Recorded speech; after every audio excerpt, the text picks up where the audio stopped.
السلام عليكم، ازيكم يا جماعة عاملين ايه؟ لو ما تعرفنيش فأنا تبارك، طالبة في كلية حاسبات ومعلومات، وكنت ثانوية عامة السنة اللي فاتت، وزي ما باين من عنوان الفيديو ازاي كنت بقوي نفسيتي وأنا في ثانوية عامة. خلينا متفقين ان الفترة دي من ثانوية عامة هي فعلا فترة ضغط وفترة توتر وفترة قلق، وللأسف الشديد في ناس بتيجي في الفترة دي وتبدأ تتراخى وبتبدأ ان هي انتاجيتها تقل وبتبدأ تتوتر وتقلق بسبب ان الامتحانات قربت، مع ان بجد دي اهم فترة، وان اللي بجد بيظبط نفسه فيها وبيتحكم في نفسه فيها بيقدر بإذن الله وبتوفيقه ان هو يجيب في الآخر. فلو جيت اقسم معاكم السعي في ثانوية عامة هنلاقي ان هو بيتقسم لقسمين. اول سعي اللي هو السعي اللي احنا بنذاكر فيه واللي انت بتشوف دروسك وبتخلص اللي وراك وبتعمل اللي عليك وما الى ذلك، اللي هو الاخذ بالاسباب. السعي التاني اللي هو الروحي او الديني، اللي هو بيرتبط اكتر بعلاقتك بربنا وبدعوتك، وان انت بتدعوه ان هو يوفقك علشان تقدر تجيب حاجة، لان هي فعلا المعادلة في الاخر ما هي الا توفيق من ربنا. من غير توفيق ربنا حتى لو كنت جامد في المذاكرة وحتى لو كنت جامد في المنهج وحتى لو كان مستواك ايه، فانت مش هتقدر تجيب اي حاجة غير بتوفيق ربنا وغير بعد ما ان علاقتك بربنا تكون كويسة. طيب انا هتكلم على اني قسم من الاتنين. انا هتكلم مع الجزء بتاع الروحي او الديني اللي احنا بنتكلم فيه مع علاقتنا بربنا. ليه؟ لان هو ده اصلا اللي بينبع منه ان احنا بنبقى مطمنين، او اللي احنا بنكون بنسعى فعلا واحنا قلبنا جامد كده مش خايفين، لاننا بنبقى عارفين ان احنا فعلا ربنا هيجازينا، وان احنا فعلا ربنا هيدينا على قد المجهود وعلى قد التعب، والتوتر ما بيأثرش عليك خالص طالما انت على يقين تام ان انت ربنا هيوفقك. طيب ايه بقى الحاجات اللي انا كنت بعملها في ثانويه عامه علشان استشعر كل الحاجات، كل المعاني الجميله دي، اللي هو ان ربنا بيحفظني وان ربنا معايا وان ربنا بيعني وان ربنا بيرعاني في طول السنه وانا بذاكر وانا بعمل اللي عليا. اول حاجه يا جماعه وهي قيام الليل. انا في بدايه السنه عرفت عن قيام الليل ده وبدات اقرا عنه وعرفت انه فعلا عرفت قيمته وان هو فعلا محقق للمعجزات. وانا كنت عايزه الكليه اللي انا كنت فيها دلوقتي، اللي انا فيها دلوقتي، اللي هي كليه حاسبات ومعلومات، الحمد لله، وكنت عايزاها جدا جدا جدا. فلما عرفت عن قيام الليل وان يعني قرات مش فاكره حديث او مقوله او حاجه وقتها، اللي هي فيما معناه يعني ان ازاي عبد يكون عايز حاجة من ربنا او نفسه في حاجة وبينام الليل عادي جدا. اللي عايز حاجة من ربنا ده بيقوم الليل وبيفضل يدعي ربنا ويلح على الله سبحانه وتعالى لحد ما ربنا يحقق له الحاجة دي. انا الحاجة اللي خلتني اوصل للكلية اللي انا فيها وان انا ابقى في الكلية اللي انا فيها دلوقتي وهي قيام الليل، بسبب ان انا كنت بفضل ازن وادعي والح على الله سبحانه وتعالى. وقتها بقى برضو عرفت آية وأنا بقرأ عنه. شفت آية اللي هي بتقول: بسم الله الرحمن الرحيم: تتجافى جنوبهم عن المضاجع يدعون ربهم خوفا وطمعا ومما رزقناهم ينفقون. يعني ايه بقى الكلام ده؟ يعني ايه تتجافى جنوبهم عن المضاجع؟ يعني مش بيضجعوا بالليل، يعني مش بيفضلوا نايمين زي بقية الناس العادية، لا، بيقوموا بالليل علشان يقيموا الليل. يعني المقصود بالجملة دي هي قيام الليل. بعدها ايه بقى؟ يدعون ربهم خوفا وطمعا. عمالين بيدعوا ربهم خوفا منه ومن عذابه، كلنا بنخشى وبنخاف من عذاب الله. تاني حاجة طمعا في كرمه وتوفيقه وفي كل حاجة جميلة هم نفسهم فيه، وربنا رحمته وسعت كل شيء، تمام. ومما رزقناهم ينفقون، ده اللي هو الايه، بينفقوا من مالهم يعني. جه بقى في الآية اللي بعدها قالك ايه؟ قالك: فلا تعلم نفس ما أخفي لهم من قرة أعين جزاء بما كانوا يعملون. يعني النفس مش بتعلم بقى ايه اللي بيخفلها من قرة الأعين. عارف يعني ايه قرة الأعين؟ اللي هو قرير العين. قرير العين ده يعني انت لما بتبقى مبسوط عينك بتثبت، لكن لما انت بتكون متوتر بتلاقي ان عينك رايحة جاية وان انت قلقان ومتوتر وكده. فهو ده المقصود، فلا تعلم نفس ما أخفي لهم من قرة أعين، يعني من خير ومن حاجات جميلة وسواء بقى في الآخرة أو سواء في الدنيا. الخير بقى اللي انت عايزه، الحاجات الأمنيات اللي انت نفسك فيها تتحقق. فلما قرأت عن قيام الليل بقى قلت انا لازم التزم بقيام الليل، والحمد لله الحمد لله معظم ثانوية عامة انا كنت بصلي فيها قيام ليل. ويعني ما كنتش باطوّل، أنا كنت بس باصلّي ركعتين وباصلّي ركعة وِتر، وأيام كمان ما كنتش لمّا مثلًا الفجر هيأذّن وأنا خلاص مش هالحق، فكنت باصلّي ركعة وِتر بس. ومش عايزة أقول لكم بقى يا جماعة، قيام الليل ده وسيلة علشان تفرّغ كل حاجة جواك، عشان تشكي كل حاجة أنت مضايقاك في المنهج، علشان تحكي لربنا كل حاجة، عشان تطلب منه كل حاجة. يعني مش عايزة أقول لكم إن أنا كنت أقعد مثلًا أقول له يعني بالعامي حتى، مش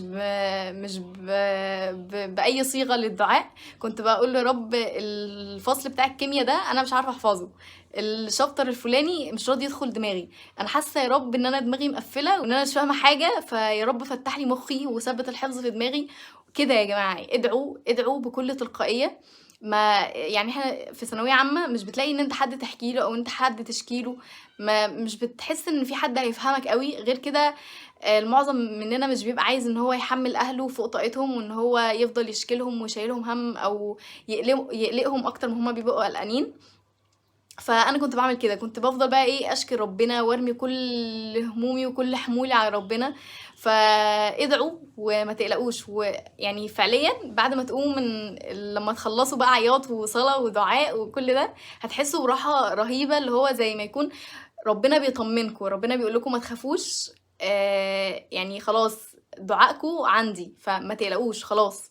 فبجد قيام الليل ده حاجة تحفة، ويعني أي حد بجد بينتظم على قيام الليل أو بيستمر عليه فترة، هو فعلًا بيلاحظ فرق في حياته، وبيلاحظ تغيير كبير في حياته. فيا جماعة حاولوا تواظبوا على قيام الليل. تاني حاجة بقى، ودي كانت حاجة بقى لحظية بقى، فورية بقى، إن أنت مجرد ما تعملها بتحس فعلًا بفرق شاسع في يومك، وهي يا جماعة قراءة سورة البقرة.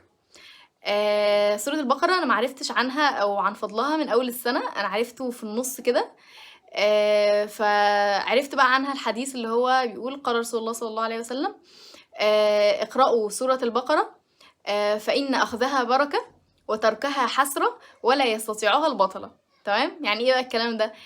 بيقول لنا اقرأوا سورة البقرة فإن أخذها بركة. إحنا محتاجين إيه في ثانوية عامة غير بركة؟ غير بركة في الوقت، بركة في المذاكرة، بركة في المعلومات اللي بتدخل دماغنا إن هي ما تطلعش تاني، بركة في نومنا، بركة في كل حاجة، بركة في كل حاجة في حياتنا. إحنا مش محتاجين حاجة في ثانوية عامة غير البركة. أنت في أي عمل أنت عايز تعمله أو في أي حاجة أنت عايز تحصل عليها، أنت مش محتاج أي حاجة غير إن ربنا يبارك لك في الحاجة اللي أنت بتعملها دي عشان تكمل على خير. فأنت متخيل؟ أخذها بركة وتركها حسرة ولا يستطيعها البطلة. مين هم البطلة دول؟ البطلة دول اللي هم السحرة، الناس بقى اللي خايفة إن حد يكون أذيها بحاجة معينة، ربنا يعافينا كلنا يا رب، أو بيضرها بشكل ما. فسورة البقرة دي حصن، بتحصنك من أي شر، وهي كمان بتحمي الإنسان من الشرور، من أي حاجة ممكن تصيبه. حسد بقى، انت ماشي في الشارع كان في مصيبة كانت هتحصل لك، فربنا رفعها عنك لمجرد انت قرأت سورة البقرة. سورة البقرة دي يا جماعة كنز، وبجد بتحس بمفعولها في نفس اليوم، في نفس بعد ما تقرأها. ومش هاكدب عليكم يعني، أنا لمّا بدأت أقرأها في الأول كلّها، ما كنتش بالحق، أو كنت يعني ما فيش وقت بسبب الدروس وكلّه ورا بعضه وكده، فقُلت لنفسي خلاص هنقرأ كل يوم 100 آية.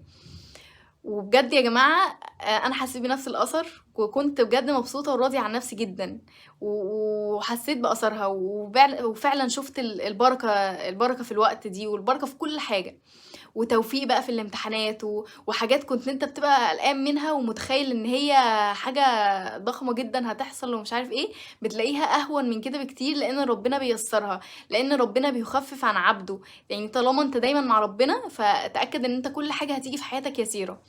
تمام. فكنت عملت إيه بقى أنا وقتها علشان ألتزم عليها، ما أضيّعهاش، لإن في وسط المذاكرة والمشغوليات وكده أنت ممكن تهملها يعني. فأنا عملت إيه، أنا كنت متعودة إن أنا كل يوم قبل ما أذاكر باشرب قهوة، باعمل كوباية قهوة يعني. فقُلت لنفسي طيب هُم 100 آية، و100 آية يعني مش بياخدوا 10 دقايق، فأنتِ كده هتعملي القهوة، طب ما وأنتِ واقفة بتعملي القهوة ما تقرأي سورة البقرة. وأنا الحمد لله كنت حافظة يعني، فكنت وأنا باقلِّب كده عمّالة باقول، والمصحف جنبي برضه عشان لو وقفت في أي حاجة أرجع للمصحف تاني. وخلاص قلّبت وحطيت القهوة، أقف جنب المصحف كمّل ال100 آية، وبجد، بجد بدون مبالغة والله كنت عقبال ما القهوة خلاص بتطلع وباصبّها واخد الفنجان واروح على الأوضة، كانت بتبقى ال100 آية بتوع البقرة خلصوا. يا جماعة ما بياخدوش وقت خالص، وحتى على فكرة لو أنت مش حافظ ال100 آية مش هياخدوا منك وقت، يعني سهلة جدًا. امسك التليفون في إيدك وأنت واقف جنب أي حاجة بتعملها، يعني أي حاجة كده أنت مثلًا متعود بتروح الدرس الصبح كل يوم، افتح اقرأ ال100 آية بتوعك بتوع سورة البقرة. ولو أنت كمان قادر إن أنت أو عندك الوقت الكافي إن أنت كل يوم تقرأها كاملة، فيا سلام، ده حاجة جميلة جدًا. فزي ما باقول لكم كده، اقرأوا سورة البقرة واظبوا عليها، والله العظيم هتحسوا بأثرها. تالت حاجة بقى، وهي حاجة ما كنتش باعملها كل يوم، ولكن كنت باعملها كل ما باحس إن أنا مخنوقة أو إن أنا عايزة أفرّغ بقى طاقة وخلاص، حاسة إن يومي بايظ، إن مذاكرتي فيها لخبطة، إن أنا مش راضية عن نفسي، أي مشاعر سلبية بقى. والحاجة دي أنا ما كنتش باعملها في تالتة ثانوي بس، لأ، أنا كنت باعملها من إعدادي تقريبًا. هي إن أنا كنت باكتب رسالة لنفسي اللي أنا عايزة أبقى عليها بعد ما الفترة المعيّنة دي تعدّي، بعد ما تالتة ثانوي مثلًا تعدّي.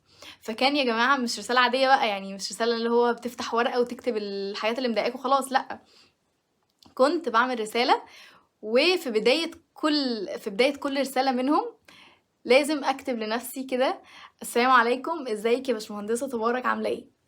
والله يا جماعة بدون مبالغة كنت باكتب لنفسي كده، لإني كنت على يقين تام من كتر ما أنا كنت بجد باقعد أزن وألِح على ربنا وأقول له: يا رب أنا نفسي في الكلية دي، يا رب أنا عايزة أدخل حاسبات ومعلومات يا رب.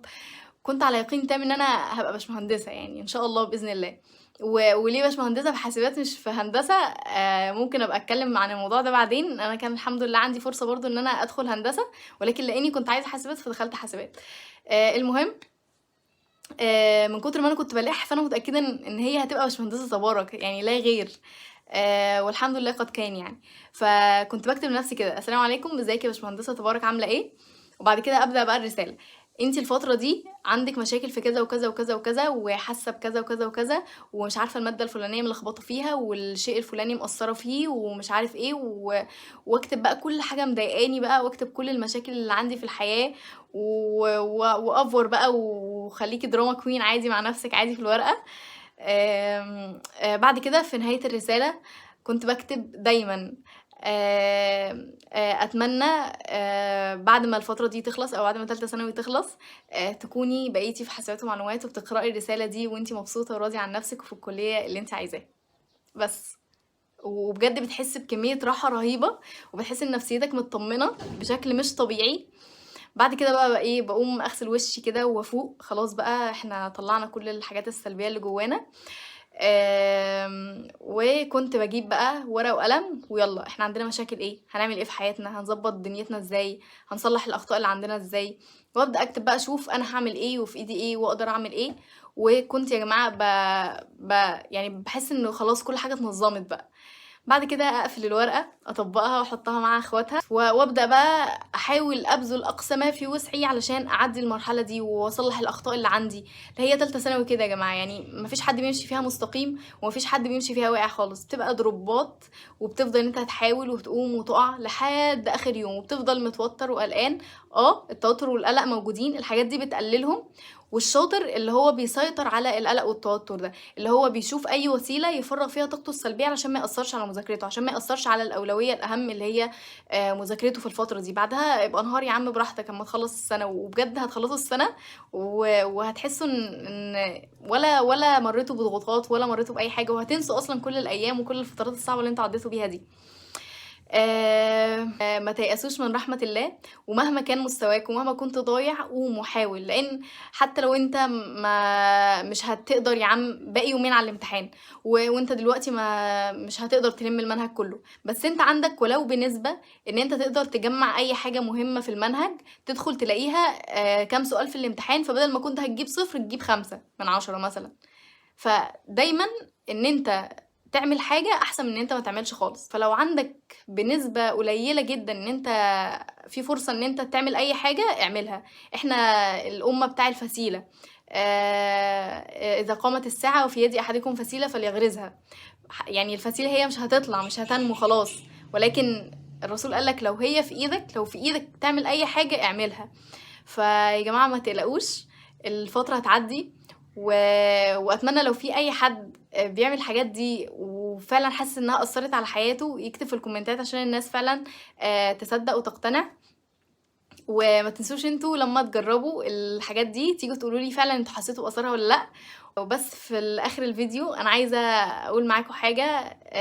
أنا السنة اللي فاتت في الثانوية العامة كنت باسمع دكتورة مي جمال، بجد هي إنسانة جميلة جدًا. كنت باسمع فيديوهاتها ونصايحها. هي كانت علمي علوم وأنا كنت رياضة، بس النصايح بتاع ثانوية عامة في المجمل كنت باستفيد منها، وكنت فعلًا بانفذها. وكنت باسمع لها فيديو في فترة زي كده زي دلوقتي في ثانوية عامة أو بعدها يعني بعد شوية كمان. فقالت فيها الجملة دي، هي كانت لابن الجوزي. كان بيقول فيها إن الخيل إذا شارفت نهاية المضمار بذلت قصارى جهدها لتفوز بالسباق، فلا تكن الخيل أفطن منك، فإنما الأعمال بالخواتيم. وهي فعلًا يا جماعة الأعمال بالخواتيم. فخلّوا اختموا السنة بتاعتكم بشكل كويس، واعملوا اللي عليكم لحد آخر لحظة، وما تخافوش والله العظيم يعني بتعدّي. وربنا كريم، كريم، كريم فوق ما تتخيلوا. وما لكوش دعوة بأي حد، وما لكوش دعوة بكلام الناس، وابعدوا عن صحابكم المحبطين اللي بيقولوا لكم كلام سلبي، واللي بيشدوكم معاهم إن أنتم تضيّعوا وقتكم، وإن أنتم واللي بيقلقوكم وبيوتّروكم. وبس كده، ما تنسوش تدعوا لي، ومع السلامة.